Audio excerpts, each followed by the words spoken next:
The Devil's Warning. My night shift. Horror. There's something about the night, when the world is still and the shadows stretch a little too far. It was a quiet night at the gas station in New Hampshire. The kind of night where every sound is amplified by the silence. My job was simple stock. The shelves clean, handle the register. Hardly anyone came by at this hour. I should have felt calm, but something was off. The air felt heavy, like the world was holding its breath. Ever felt that?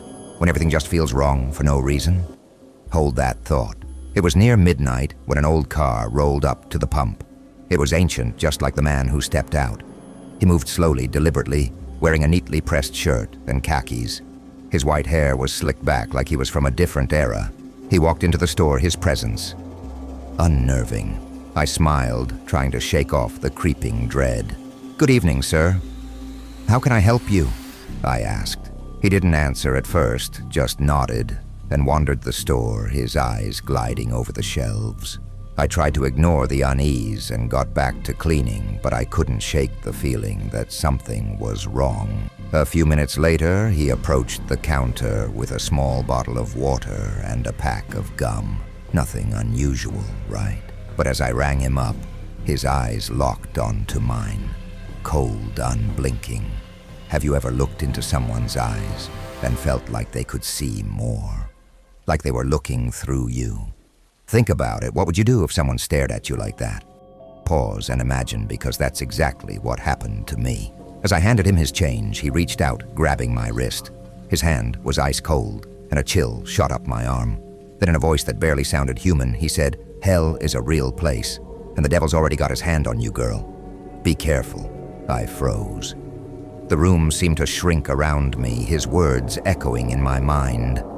Before I could react, he let go, turned, and walked out. I watched numb as his car's taillights faded into the darkness. My heart was pounding. What did he mean? Why did he say that to me? I finished my shift, trying to shake off the eerie encounter, but his words wouldn't leave me. They clung to me like a shadow following too closely. Would you have stayed? Or run out the door the moment his hand left yours? Would you have asked questions? Or like me, been too scared to speak? The night was darker than usual as I drove home. Every shadow seemed alive, and I kept checking my rearview mirror, half expecting to see his car tailing me. When I finally made it home, I bolted the door, checking the locks again and again. That night, sleep didn't come easy. The old man's voice echoed in my dreams. Hell is real. The devil's already got you. The next day, I told my coworker about the encounter. He laughed, said the guy was probably just some nut, but I wasn't convinced. The feeling wouldn't go away. It was like a heavy cloud hanging over me, always there, always watching. Weeks passed, and I thought maybe I was overreacting. Until one night while restocking the shelves, I heard it a whisper. So faint it was almost like it wasn't there. But I knew I hadn't imagined it. I spun around, but the store was empty. What would you do? Would you check it out? Or pretend you didn't hear it? Funny how our minds can play tricks on us. Or maybe they're not tricks at all. The whispers grew louder, more insistent, but I couldn't make out the words. My skin crawled. Something was wrong. The lights flickered, casting strange shadows that seemed to move on their own. Then I felt it, a cold hand on my shoulder. I spun around, no one was there. My breath came in short gasps as the whispers filled my ears. Panic set in and I grabbed my phone, dialing my coworker. The phone rang and rang, no answer. I glanced at the clock. It was almost midnight. And then the door chimed. I looked up. He was back, the old man. His eyes locked onto mine, just like before. Hell is a real place, he said, stepping closer.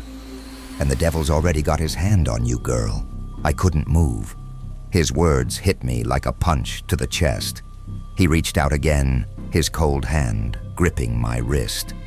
Be careful, he whispered, his voice colder than death itself. What would you do? Stay frozen or run? But what if there was nowhere to run? I tore my arm away and bolted for the door, not stopping until I was inside my car. I drove through the night, the darkness closing in around me, the old man's warning echoing in my head. That night I didn't sleep. I couldn't. His words haunted me, the fear clinging to me like a shadow. I don't know if he was crazy or if his warning was real, but every time I look into the dark, I wonder, was he right? And I can't shake the feeling that something's watching, even now. If you enjoyed this story, don't forget to subscribe and hit the bell icon for more terrifying tales. And The Night Drive, a story of terror and survival. Share this video with your friends, if they dare to listen.